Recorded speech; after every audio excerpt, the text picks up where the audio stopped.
And we are live. Good evening, everyone. Apologies for the 2 minutes delay. We had some technical difficulties on our side, but we're all set now. I hope you're all doing well. So this is the monthly Airbnb webinar by myself and the famous Robin Booth, Airbnb extraordinaire. How are you doing, Robin? Jacques, you call it technical difficulties. I talk about it. 140,000 Rand today. Bookings came in for just 13 nights on 3 different properties, and a last-minute booking, which is why I'm late. The technicality was I was just doing a last-minute check-in to a guest whose Airbnb in Camps Bay had let them down, so they needed somewhere else. And hey, presto, because of the systems I've got, and let's just chat about that, I'm still listed, which means last minute I can take a booking. So 2 minutes for 130,000 Rand worth of bookings just today on 13 nights. That's not bad going. And I mean, I'd love to share more about the details. They were actually on 2 different properties. That's good cash, 130K. Yeah. Just Is that for now? Was that a last minute booking as a meeting starting today? No, not starting today. There were 13 nights. There was an 8-night stay, a 3-night stay, and a 3-night stay between now and New Year on 2 different properties. Yeah, the demand's there.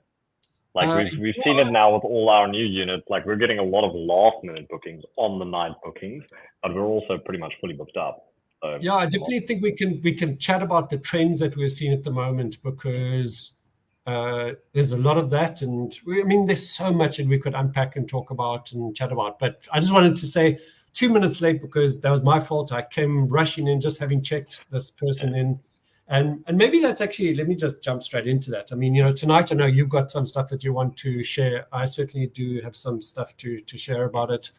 I think from my side again, just starting from scratch again. In the sharing. I've been doing Airbnb like you, Jacques, for a long time. And really what I specialize in and what we're talking about here is the implementation of very good strategies, being prepared and having systems in place that can create a lot of the ease and the leverage that we're looking for. Now, it's the scalability, which after my introduction today, if I'm late and had to do a check-in at the last minute, kind of contradicts what I've just said, but that's because it's the latest listing that I did. And I was today, of all days, doing the self check-in messaging because we only launched it a week ago. And today I was doing it such that if a guest books last minute and literally is on the doorstep saying, hi, I've just booked, I want to check in, like this lady was, her family was there in 20 minutes from booking, that would have been fine because the automated messaging, the automated check-ins, all of that would have been handled. It wasn't today because it's a new listing, and therefore I was late. But it just goes to show that if we have all that in place, which is what I teach in the course, which is what I give you the templates to do in the course, which is how I tell you to set it up, because if you don't set it up, you're going to have what happened to me today, which is rushing like, oh my gosh, I've got this webinar to do tonight. I've got to hand over the keys. My assistant has the 2 days off in preparation for a long-term, the high season. And that's where mistakes happen and issues go on. So that's what I think is a good way for us just to start again, is the proof is in the pudding. One, I got last minute booking, and because I didn't have my systems in place, I had to hand over the keys. But the theory is that's all in place. And like I said, 130,000 Rand for just those 13 nights. It's just like, that's good money. I'm very happy with that. So anyway, that's my introduction to tonight. And of course, I would like to have questions from people. So please do keep answering those questions. As much as I do like Jacques and like chatting to him, I would much rather have the questions. Exactly. I believe you guys had Dean on the call last time. Dean was one of my clients, my students. He didn't believe me that Airbnb would work. He's very skeptical. Even to the point of where he had his first Airbnb guests and he didn't think that it was real. It's like, but the perfect example. And I just said to him, when I was coaching him, I said, Dean, I actually said, it doesn't matter to me if you believe it or don't believe it. Just do what you need to do. Try it. That's all I said. Just take the action, and your belief about it doesn't matter. And that's an important component for us to talk about, is if you let your belief about something stop you, then you're not going to take action, which When there's means truth. it's going to come Right. true. You're going to have a self-fulfilling prophecy. Whereas in this case, luckily, he was working with me, and I said to him, Dean, believe what you want, just do what I ask you to do, and do what the course says, and make it happen. And you heard his story, right? It's a great story. I was chatting to him today. I had a session with him today. He's got 3 units now. You know, he's actually really gotten his hand dirty with all of this. I mean, as in, you know, he's got to grips with how it all works, fully booked. It's just amazing, you know, how someone can just go from, you know, in such a short amount of time. And this is for most people. I mean, you've seen it with Bruce, you've seen it with Ridwan. You know, they go from, hey, I'm going to start, to actually being an expert in a very short amount of time. That's what's so properties. Yeah, so I've John, got a session with Dean as well. I'm going to hand this over to you again to guide us where we want to go and where we're going to talk about, because I'm sure, as I said, there's lots. I know you want to chat about something, so back to you. Yeah, I think we're going to go on with Dean quickly, and then we'll circle back to your new listing and ours, because we've also got a new listing. And just to talk on what went on with our listing in the pre-setup phase, as well as where we are now, because there were some snags, and I think we can talk through some of those, because they have absolutely nothing to do with the course, but the course gave us the tools to fix these problems, right? And get ahead of them. So with Dean, I mean, I've got a session with him next week again, because as you just said, he's already at the point now where he just wants to scale, right? And his next point of entry is the Atlantic Seaboard, which is where I operate. So we thought we'd touch base on what the nuances are there. Not that it's much different from where he operates. But the point is, it was the perfect example of someone being completely skeptical when there's overwhelming proof, because there's a lot of us that do this. It's not just 1 or 2 people that have found success with this, but also having the course, because he said to me that once he just actually started following the course and doing it, then the results just came, right? And especially on the automation side, because that's where his strength is as well, is in automation and systems and all these things. And he didn't think it could be that simple. He saw the logic in doing it. But now that he sees this can be truly hands-off, right? I think that's what made the switch to understand that this can be a really lucrative business, whether you have one and you're just doing this on the side, or whether you're going to scale beyond 5 or 10 units. So it was good to chat to him, because it showed that, yeah, this works. It's not just me and you talking, and we're not just referencing people that are out there. They are actually out there and willing to talk to us, because they're having a lot of fun, making a lot of money. So thank you for recommending Dean. On the new unit, so we got our first new unit. This is on the Atlantic Seaboard, our first new unit in a long time. We have a few others on the Atlantic Seaboard, and then our ones in Bloemfontein. They've been operating for a while. But this new one, we had problems, and these problems were with internet specifically. It was such a pain to get our fiber set up, and luckily, I mean, what I've learned from you and what I've put in place over the years, I have backup routers for each property. I have a small little dongle that just sits there in a cupboard, and there's a workflow for the guest to how to retrieve that, how to use it, and we just load it with like 30-day bundles that are pretty cheap. But we had to eventually resort to this bundle because it took us 3 weeks post go live to sort out our internet. But the point that I'm trying to make is we had workflow that is already built around this. And it's so easy then just to switch out the Wi-Fi passwords and the instructions in your check-in messages, right? Because it took me, that's from experience as well. I think a person just taking the course the first time will probably take double the amount of time that I did, and then will become faster as they did. But it took me about 15 minutes to put up the entire workflow in the channel manager. And that's it. There you go. You spend 15 minutes and it saves you like 8 hours a week just by not having to respond to people like you did have to today, right? Because things were not yet in place because it's a new listing. But yeah, that shows you. You switch it on. It's customized a certain way because you've given us all the templates, and then bang, you're done, right? Your job is then just to get new listings. Your job is no longer to stress and worry that everything is going to fall on the floor when someone books, especially last minute bookings, because that was my biggest fear back in the day. And only by following what you've given us has given me the peace of mind to sleep at night, because I've had bookings come in at midnight and then I'm asleep. I'm in a different time zone now, so that's not really an issue. But when I'm in South Africa, that used to cause me a lot of stress. What happens if someone books at midnight? I'm asleep. How the hell do they enter? Because they, as an example, they arrive at their Clifton Airbnb and sorry, you can't check in. There's no hotels available. Now they book something else, and these things take care of that. So true testament that it works. So if anybody's on the fence just based on that, even if you have your own Airbnb, just the implementation alone is going to save you a lot of headache, right? With the implementation of the systems. Very nice. So your new listing, you launched, you were not available last time. And that's why we had Dean on as well, because you were launching your penthouse. So how is that going? So let's just backtrack a bit. Like, there's so many things to chat about. And maybe we just take a step back around there are a couple of other ones, but so let's just talk about the two main strategies I talk about in the course, which is the rent to rent, where you rent an apartment from someone else, some other landlord with their permission, and you are putting it on Airbnb and you're paying the rent to the landlord and you're getting money from Airbnb and the guests. And therefore it's called rental arbitrage because you're taking that middle piece. Yeah. Or you buy a property and then you put it on Airbnb and then you generate the income instead of having a long-term tenant as most people would. Now, out of those two, there are many different reasons. If you want cash flow, then you do the rent to rent because you're going to get way more income to expense ratio than you would if you're buying something, because you're going to have to pay finance costs or cash costs because you're paying cash. You're probably buying your furniture, whereas in a rent to rent, you can rent your furniture.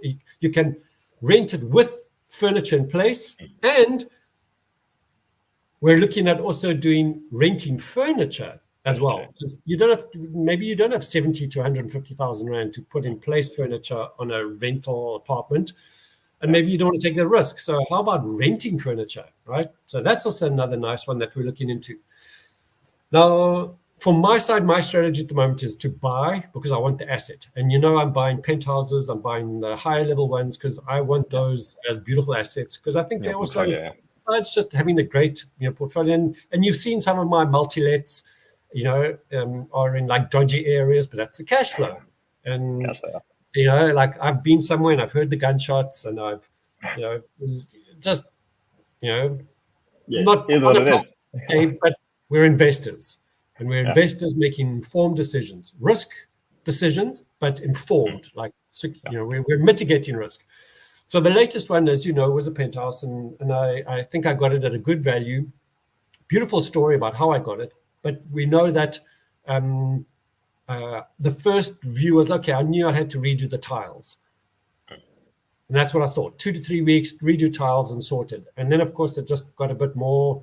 And well, if you're doing the tiles, and my designer said we need to do floor to ceiling tiles in the bathrooms. Now that meant we need to take off the toilets, take off the shower doors, and suddenly it became this bigger thing. Now, if you're doing that and you've taken off the shower doors, well, you might as well put back modern, nice ones, frameless ones, not the old white framed ones. If you're doing that, well, then you might as well change the doors.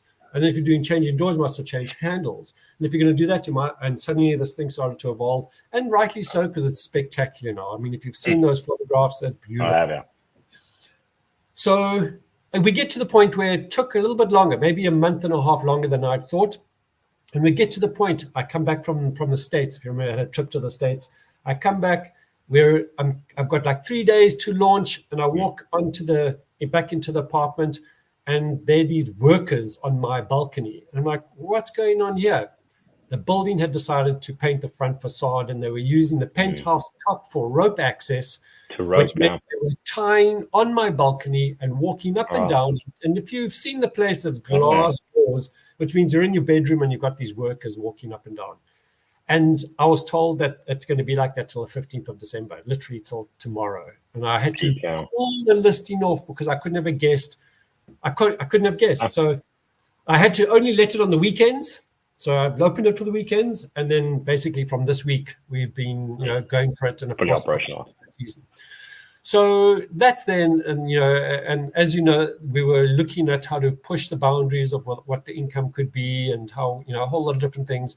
But it's listed, it's there. A couple of things that we're exploring. If you do go for a higher level listing in the area, in other words, you're the more expensive unit, not necessarily just your pricing, but because you're lifting everyone around you up to a certain level, you're also going to attract a possible market that is used to money and used to people paying to clean up their crap. Yep. Our first two, we had one group, 6 people come along, their Porsches and Lamborghinis, and they were just messy. They just, you could just see they didn't care. And that's new money. So interesting. We're starting to look at then and how do we counter that and all those different kind of strategies. But it's just such a beautiful property now. So I really do enjoy it. And of course, in that, maybe I should add a whole section to the course on the uniqueness of what your listing is. And as many of you know, we've got over 100,000 gemstones in that property. So I've got my personal collection, my father's collection, my grandfather's collection of gemstones, right? Precious and semi-precious stones. And 5 different stone cabinets. It's lovely. So it's not supposed to be another home, another beach home, because the whole of Bloberg beachfront is beach home, white, yes, exactly, flowery white curtain, blue. You're welcome to the beach. Whereas this is like dark, high-end, colorful wallpaper. It matches. It's like so. I mean, we should probably put the listing in the chat so people can go have a look. Yeah. But that's because I see that's where we're moving to, Jacques, is that the trends are competition has risen now in South Africa. People no longer just take your property and listing. It was good photographs are needed. Now that's a given. Now you need good interior design needed. Yeah. Because you can't just throw some furniture in and hope to get it work. There's a certain professionalism coming in, which is great because we've been saying that from day one. The first Airbnb course was all about how to make sure you got good photographs, how to make sure your photographs sell your place, and how to make sure you're decorating it in a way that stands out or is good. So that's all there in the course. It hasn't dated. There obviously are some things that do change, maybe some trends, but the fundamentals are all there. And I see it again and again. Sometimes people ask me questions, and I just say I can see that they haven't done that part of the course yet because the answer is there. So exactly. I mean, the fundamentals will always stay there. And I just want to maybe just add this as a caveat. Like, you've gone the high-end route now, but that is not necessarily the bar for anybody who wants to go into the Airbnb game, right? There's everything in between because I like the high-end game as well. And I have 2 high-end listings, not that high-end, but they play in a market they punch above their weight in the area that they're in. And they are very sought after units. So I would recommend for people to go a little bit higher end.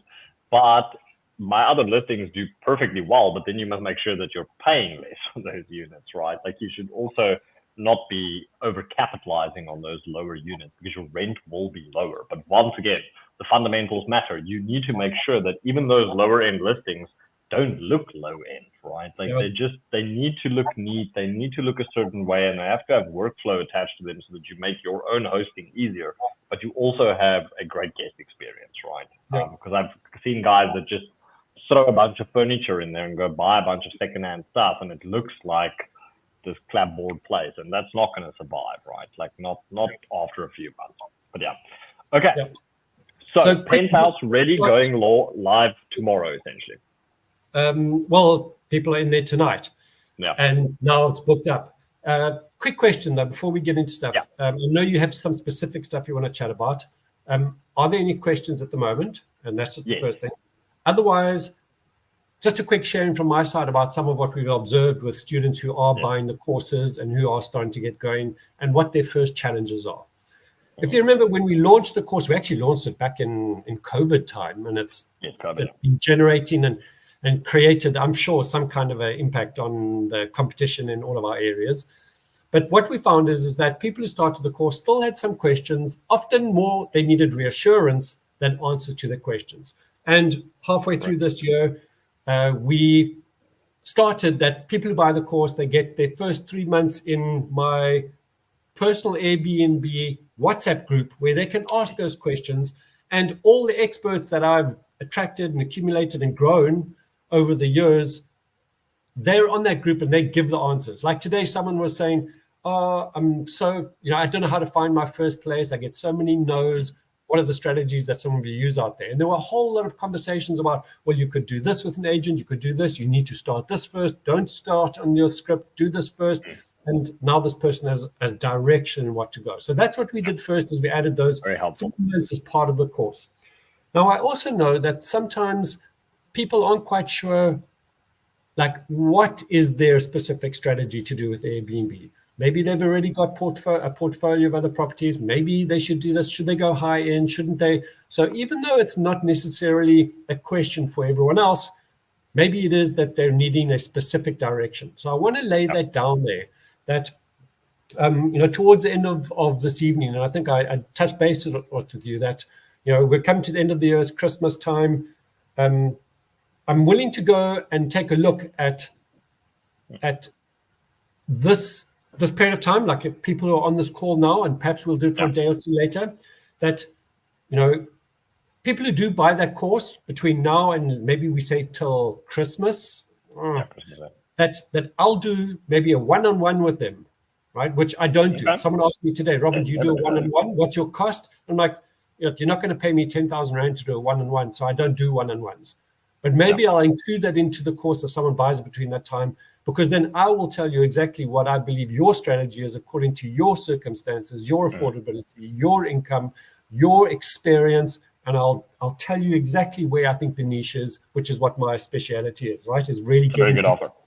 And there. So I'm just going to put that there now. We can expand a little bit later, but we need to know how to measure it, because I don't want someone on the 26th and 27th saying, oh, I heard about this. I'm like, nope.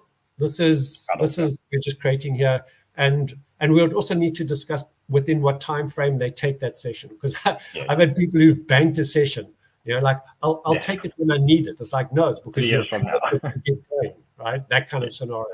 So just remind me when we finish this call just to explain it a bit more, because then we'll clarify the offer.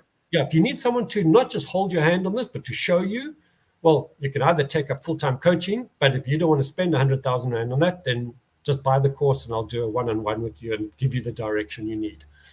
Yeah, that's a very good offer, because I know a lot of people that take coaching. I've never done that. They're getting a great deal. Yes. Maybe it's because I'm feeling like with the 130,000 Rand of bookings, and I'm feeling generous today, and I'm going to have seller's remorse in a couple of minutes. Yeah, exactly. But that's good. Like, I think that's extreme value, because ultimately a lot of people need that little bit of a hurdle. The Facebook group adds a lot of value. Sorry, the WhatsApp group adds a lot of value, because there's people in there that have multiple properties. And as you said, they're experts, because there are people in there with north of 10 properties and know how to get new listings. They can get you pretty much over any hurdle. And there's not just one person in there. There are multiple people in there. Yeah, so and one of them, as you know, he just signed up 6. He's in Johannesburg, and he signed up 6 with one agent in one go here in Cape Town. 6, just bam! Like, thank you, I'll take all 6. Yeah, that was a good move. Well, we'll see, but we'll see in one building, but he'll be fine. He knows what he's doing. Maybe we'll get him on the call next time, and he can explain his situation, right? Exactly. And of course, also in the group is Amanda, who landed in South Africa. She's American, lived in Uganda for 2 years, landed in Cape Town and said, right, let's start a business here. And she started from scratch with not knowing anyone. Now she's got a couple camps. She's got Sea Point in the waterfront, Glencairn out in Fishhook, just because she did the course. So there we go. Okay, I'm rambling. Jacques, tell us the questions, and I know you want to chat AI and some other stuff. So let's go for it. Yes. Okay, so let's roll for questions. Let's quickly want to screen some of these, because there's one here that's completely off topic and I think meant for a different company. Okay, let's add this one. I would like to know more about being an Airbnb co-host or property co-host, since I don't have the funds to start an Airbnb, but I am willing to start somewhere. So we know one person that has done exactly this with your course. So would you like me to cover it? Well, what I'm actually hearing more is that there's a belief that they have about how much it costs to start an Airbnb. Yes. Like, oh, did you hear that? Yes, that's the sound of money. I like that. That's the sound of, that's the sound of maybe I'm going to tell you now about how much more I'm going to have made today and not just that. So maybe you should explain it while I'm just looking at this. And Okay, you have a look at that. But anyway, just for the audience, that's our favorite sound, by the way, is the Airbnb ringtone, because it's very distinct. So it's very good. So while Robin checks that, so to answer your question, I mean, there's two things we should touch on here, which is the cost to start an Airbnb, because that sounds like the hurdle. And then there's the co-hosting or property management role that you want to take on. So in terms of of taking on a property, if you're going to go, you've got two options, right? Either you're going to buy or you're going to do a rent to rent. And assuming from here that money is a challenge, then we'll take buying completely off the table and we'll focus on the rental arbitrage. Now, the least money that I've ever seen someone spend on that was only the deposit, right? So that, in my mind, I can't remember what that property was. Its rent was 14, so that puts us at 28,000 was the original double deposit, and they actually negotiated that down to a 1 month deposit. So you could get away with this for as low as 14,000, but that comes down to your negotiation skills, right? And there is in the course how to navigate this with agents, right? Not all agents are open to the rental arbitrage model. And that's why you need to be very specific and targeted with how you're going to do this. But I would say that the goal would be to get 20,000 rand. But that in my mind is the minimum what I believe you would get away with if you were to convince a 1 month deposit, as well as some startup costs, because you are going to have to spend some money on linen and stuff like that. But you can rent those things as well. So there are ways to get around those challenges. With regards to being a co-host, so we actually have an example of someone who did exactly this. And she's got, I think she's at her 6th property now. And she's only been busy for 6 months, as far as I know. It might actually be 5. So that's more than 1 property per month. And she's gone exactly the route that you are describing now, where she didn't want to invest the money. She felt that she would save up in order to get her own arbitrage unit. And she used the course's teachings, because it doesn't matter whether you're actually signing up the property or just going to manage it on behalf of an owner. You should be implementing the strategies of the course, and you should be implementing the automation, because if you're the manager of that property, your income is tied to the performance of that property, right? You're going to get a percentage of the earnings, and you want to cut down your work. So the course covers both of that. You put in the automation, you make sure that it ranks higher, that it's visible, that you get a lot of bookings, and that you're able to provide good service that's going to increase your bookings, and you're also going to work less, right? So I would do that. Then essentially your cost is going to be the cost of the course, as well as your time to find hosts that want a co-host, or not even just hosts that want a co-host, but property owners that, because this person, by the way, that did this, she didn't target existing hosts. She targeted owners who had their properties up for rent, and she convinced them that it would be better to run these properties as Airbnbs instead of putting long-term rental tenants in there. And she was right, because those owners, even after paying her a higher management fee than they would have paid to a normal real estate agent to place a tenant there, they're making more money. So that is a win-win. So yeah, if you don't have the 20,000, then go this route, get the course, make sure you understand how to do this, sign up owners, because that's literally just phoning the whole of Property 24 and speaking to agents and saying, hey, I'm available. And you can also target existing hosts, because I now even have co-hosts on my properties to save me a lot more time and be completely hands-off. Because you can see now with Robin, Robin has help, but he just had to look at that message. I don't even do that anymore. But I pay for the privilege, so don't get me wrong, right? Like, you have to choose your battles carefully. So do you agree with that? You've got two options. You're either going to go the minimum viable route and negotiate hard, Robin, in order to get your costs down for your arbitrage, or you do go the co-hosting route and you save up. Then your only cost is the cost of the course.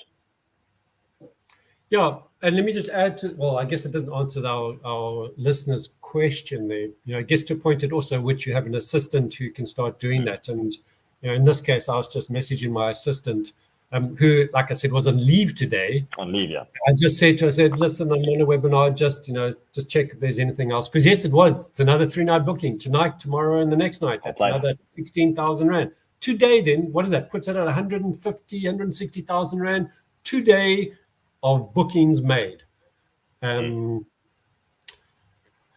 I did also hear what you were saying there, Jacques. I don't really have more to add there, except that a lot of people have, from my side, my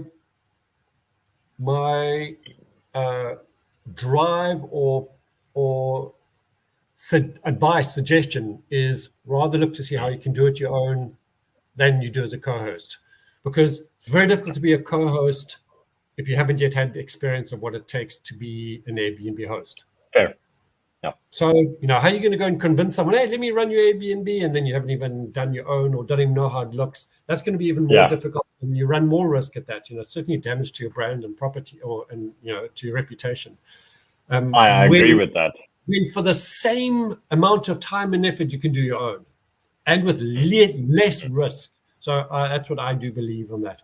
I used to say as well that, even if you don't make money, and hear me out on this, even if you don't make money, but you break even on your rent to rent, you're learning experiences, which means you can then go and on your next listing make even more. So there's a whole lot of strategies that you can use. I mean, that's why Jacques and I are coaches in this. It's not just a matter of one size fits all. And that's why I'm coming back down to you. You get that course today, tomorrow, and the next day before Christmas, and I'll sit with you one-on-one, and I'll tell you exactly what I'm telling you now. Not just two options, do rent to rent or buy, but a whole lot of other options that fit with how you're doing it. But as I said, you need to get that course, because I'm not going to spend an hour with you telling you answers that are already in the course. Yeah. So let's be clear. Just to come back to that, you're saying that if they buy the course, you're going to include the time, but you will not sit with them until they finish the course. No, I won't do that. I'll tell them where they can start, but I don't want them to start asking me questions that are in the course. Is Airbnb worth it? It's like, you've got the course, If it is, maybe it's a good point. Maybe it is that they want to do it and then come to me afterwards and say, okay, I've done the course, let's take it. Okay, I'll be open to that. We'll just set a time frame though, because I'm not going to have someone like today, as I said, he messaged and said, oh, Robin, I bought the course a year ago. I haven't started, but do you do a one-on-one? And I was like, no, I don't.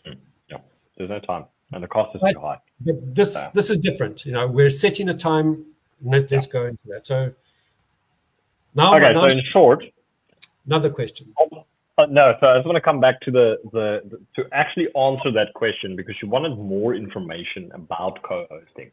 So ultimately, my advice would be the same as Robin's, right? You need to get your hands dirty as a host.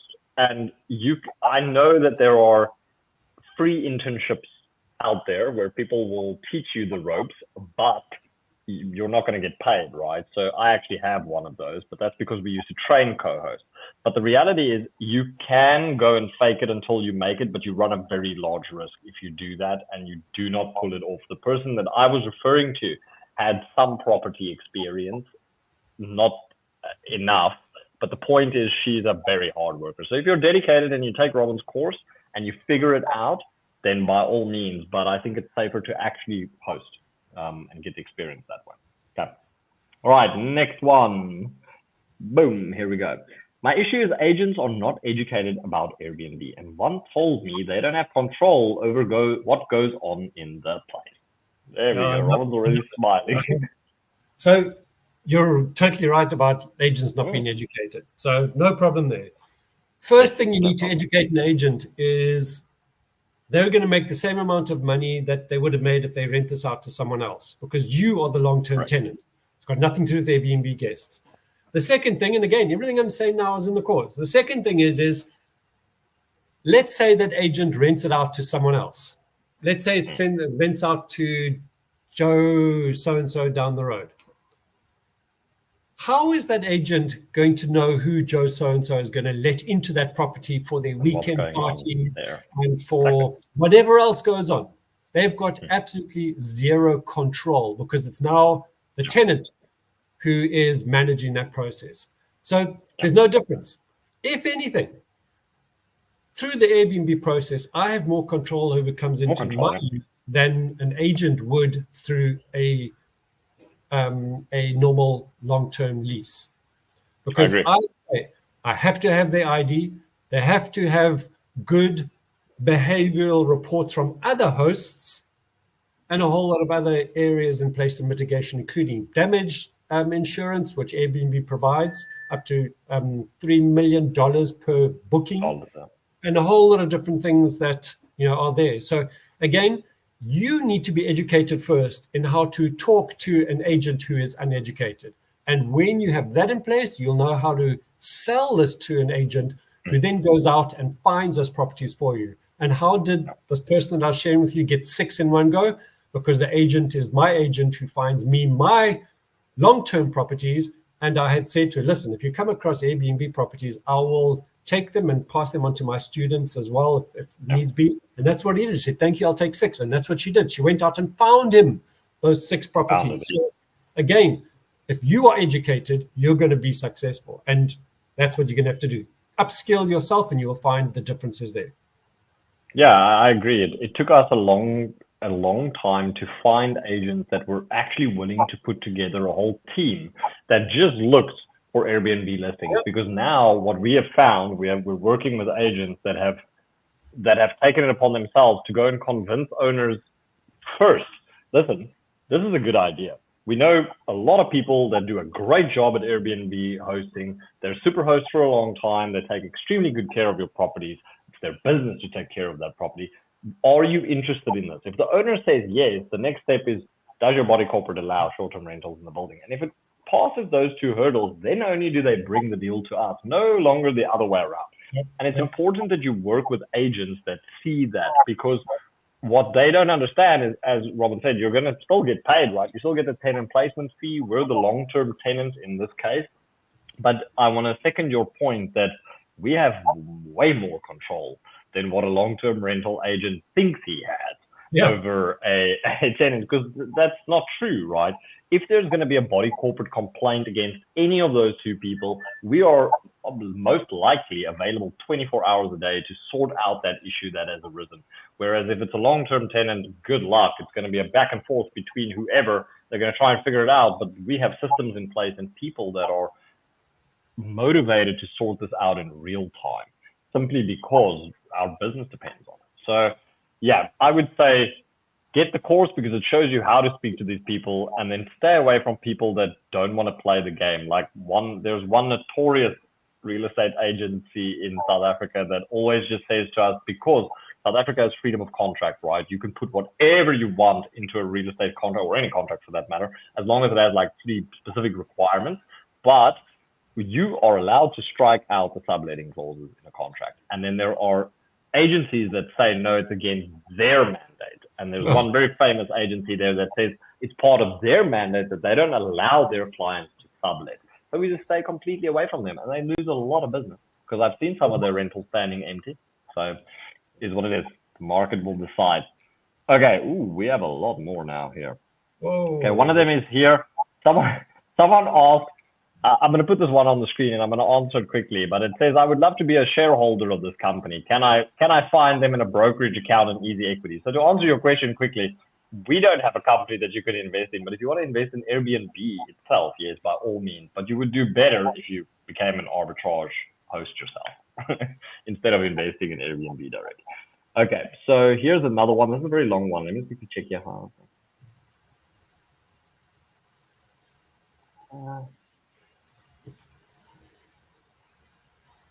This is a way too long comment. I can't even see the whole comment.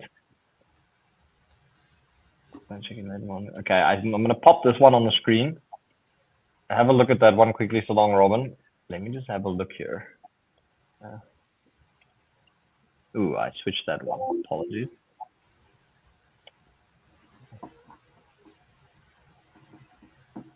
Okay, let me just quickly see if I can answer this, because it's I mean, these are kind of like unique situations. So we've got here where someone's saying a guest book, then they demand a refund, and then the guest stays for free. So there must be some reason why they're demanding a refund. If you feel that they're just demanding a refund for no reason, well, Airbnb might refund them, but that doesn't mean that you won't get paid what you're due. And if you have a good unit and a good place, and you followed what needs to be required and what you are offering, and what you've offered is what they've received, then you will get your money. It's as simple as that. They can't jig the system. And Correct. I have found Airbnb to be very fair with that. It's not that they're like, well, the guest says it's not great, so we're going to trust them. Like on my case, I've got over 150 reviews and it's a 4.93 out of 5-star average. Who they're going to trust? Like, do you think I've lied over 200 times to my guests, or they're going to say, listen, we see you're a super host, and that's what the course does. It tells you how to become a super host in 4 months. All those different kinds of things. I wouldn't worry about this if you are legit. If you're trying to cook the system, sorry, I can't help you there. Yeah, I think, to be honest, like, if I've had an experience like this, but it was not on Airbnb. It's notorious on Booking in the past, but I haven't had this happen in a very long time. So, but it's never happened on Airbnb. I've heard that it has happened, but to your point, if you're going to host the way we say you should host, and you host at a high level, then this is no problem, right? Ultimately, they're going to take your word over the guests. And if they were given access to the property, and the property was booked off, and they didn't pitch without letting you know within your cancellation policy period that they are not coming, then they are not entitled to a refund. So this is a non-starting problem. Okay, the next question we can't look at because it's too long, so it's cut off. If I put it on here, I can't see it. I can see what it's about, but it just says, what would you advise? And then it cuts off. So I've asked the original poster just to state their question clear. Okay, let's wait. That was our last question. I thought there were many more, but it's because this one is so lengthy. Okay, I want to speak about AI. So I saw recently that Airbnb had acquired an AI company. Can't remember for the life of me what the company's name is. Let me just see here. It's called Game Planner AI. Now, I had been working on this for a while, and this was using ChatGPT as a bot, right, for my properties, and started feeding it everything that is in there, part of what we've put together as the workflow. We have FAQ documents that we built for our properties. I built these things for my co-hosts to put everything in one place that they're searchable. And then what I wanted to do is to build a bot that could answer my guests in real time without us having to intervene. And we actually succeeded in building that at ChatGPT. We thought we were going to build it in an external place, but ChatGPT recently released the ability to build your own bot inside Airbnb. So it's actually working right now.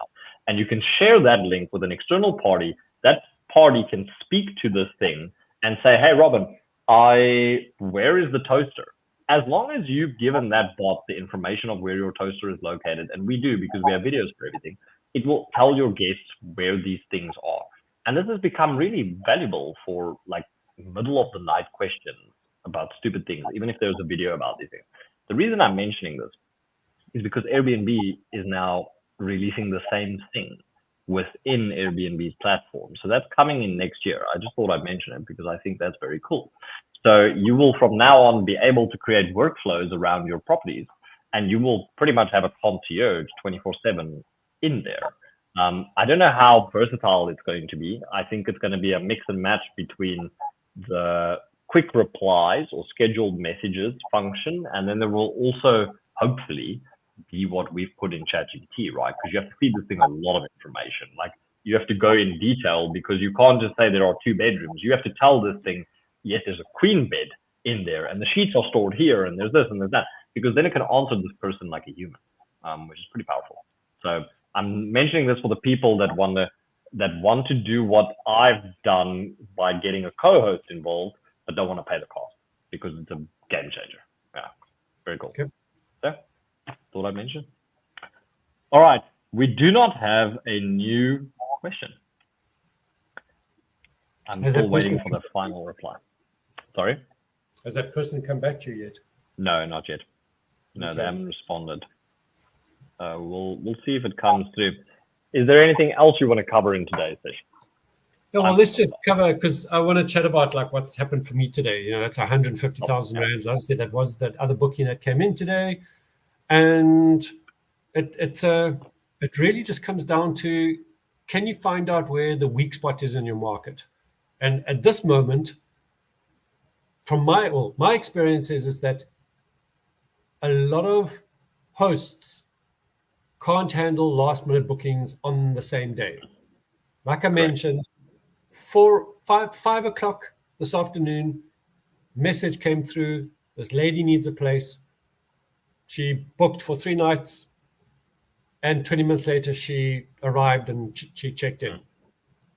Tonight, that one that I sat down with while we were on the call and you heard the ching go through, that's tonight at another one, right? And that, thank goodness, is all automated. So that's already 7 p.m. People that check in, that'll process. Now, if you miss that, you don't have that.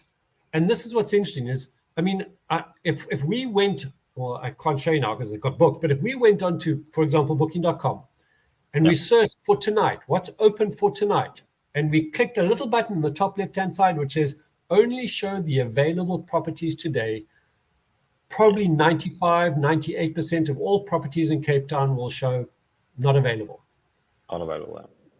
And that's where you can make money, because you're going to be doing something that others can't, because you know how to systemize this to make it work. And I'm not saying you need software. That's not what we're talking about. We're talking about systems thinking. It's where can my guest get the key without me having to hand it over, no matter what time they arrive? Can they walk in and find where the apartment is without me showing them or being on the phone to tell them where to go? Can I dummy proof this, not just to the average intelligence, but to the dummy proof one, the one who's got no common sense and just is clueless about where things are? Let me give you an example. In our kitchen, in one of our penthouses, there are a lot of cupboards, and then just next to the kitchen, in the open plan space, is the dining room table, and next to the dining room table is another cupboard where we store all the plates, the bowls, and the side plates. We had a guest stayed there 4 nights, leaves a review saying, we loved the penthouse, but we didn't understand why there were no plates, bowls, and side plates. Like, No. 4 nights, and you never asked us? Yes. We realized, what did you eat? I don't know, but I'm like, how do you not even just call and say, guys, you have SodaStream, NutriBullets, juice makers, coffee machines, air fryers. Like, why don't you have plates?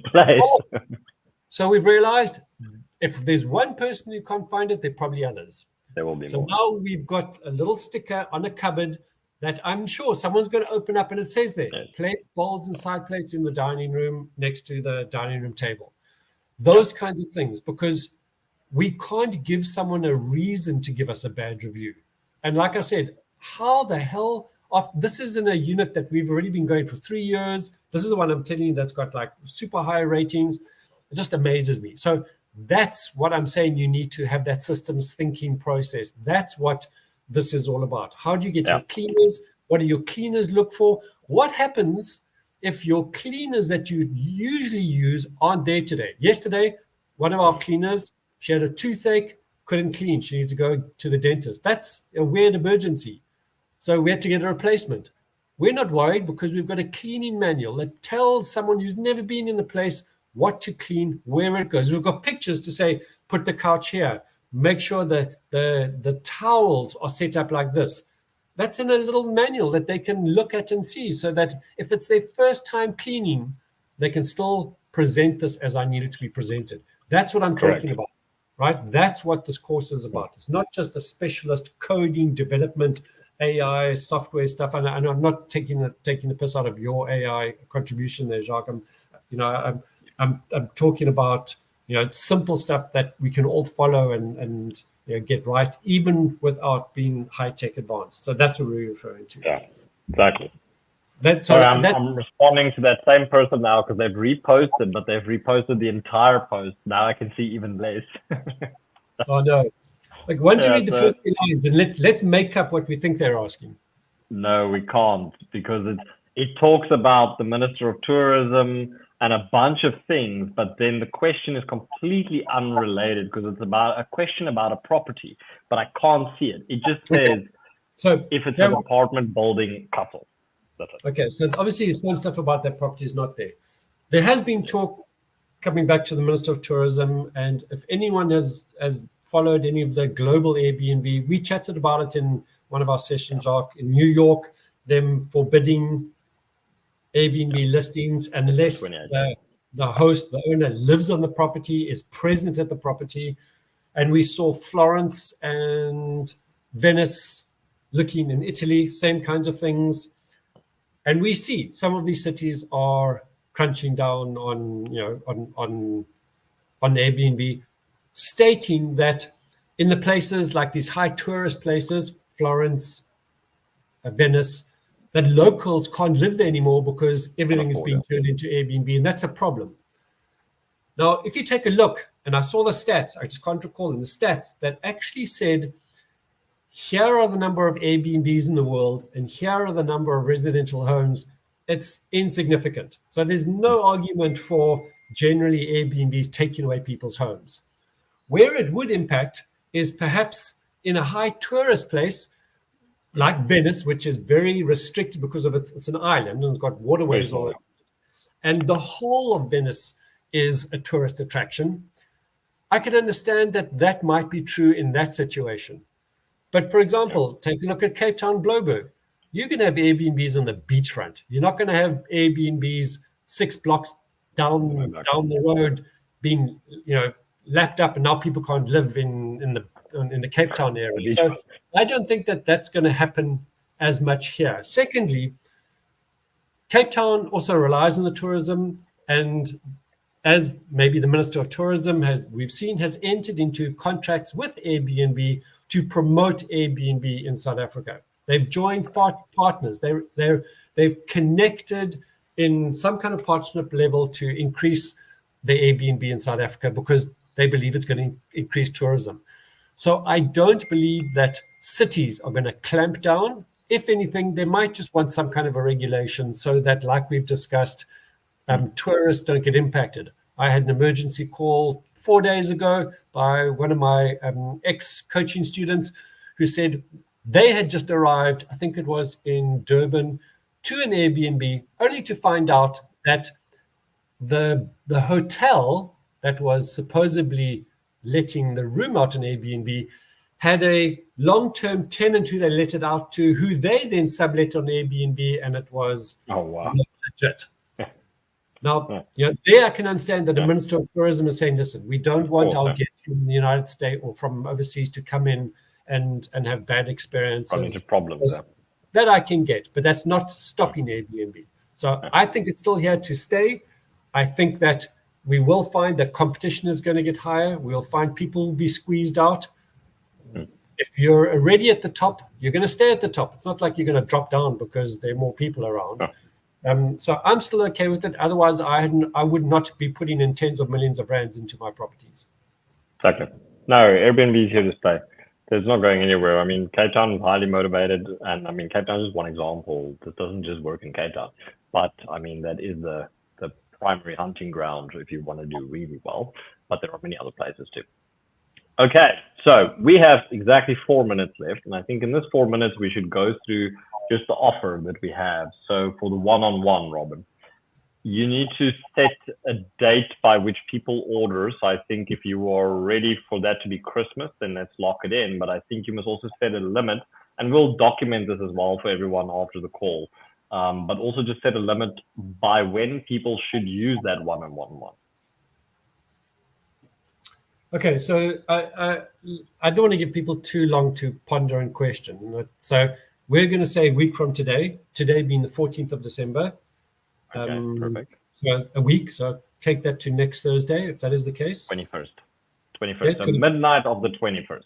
Okay, that's in writing then. Please put that there. And then I would say that the course, they must finish. So the session must be done within 4 months after, well, that would take us to then. So that would be January, February, March. So the The one-on-one is done by the end of March. That gives them 3.5 months. And we've had students do it in a weekend. Exactly. Because they were just so excited to get going. So end of March. Must be booked and used. Okay, fantastic. So let's just pop that on here. Special offer to get a one-on-one. There we go. We have it in writing now, of course. And we'll record that session so they can review it. They can ask me anything, but I'll tell them what I believe their specific strategy is according to their information, their situation, what they should go for first, how they can position it, where I think the market is, where they're in at the moment. Okay, fantastic. I've posted that in the comments for this session. So, and maybe just to reiterate, I mean, you guys are, what's your current selling price of the course? 17,999. So that's like 18,000 Rand. Okay. Correct. So if I did have a one-on-one, that's 10 grand. So you're basically getting, you're getting 60% for free. Exactly. Yeah. So yeah, because people must also remember that the course is slightly more affordable on our side versus Robin's side. That's number one. But number two, you're getting 10 grams worth of value in there for free, as well as the extra value that's been thrown in there with the Facebook group, because you can also ask questions in that. That has been a game changer. So, sorry, yes, I keep using the wrong word. It's a WhatsApp group, but there's always been a Facebook group. Exactly. But that is very valuable. I mean, because yeah, that means you don't, when you have real-time issues, you can get solutions to those issues. So, okay, fantastic. Thank you. We look forward to hearing from anybody that wants to grab the course. You can check out our website as always. I see the link is in the comments, so go check it out. And then we wish you well done, Robin. Good luck with all the bookings, and we'll see all of you in the next month. Okay, fantastic. Jacques, nice to speak to you again. Have a good evening. Likewise. You too. Ciao.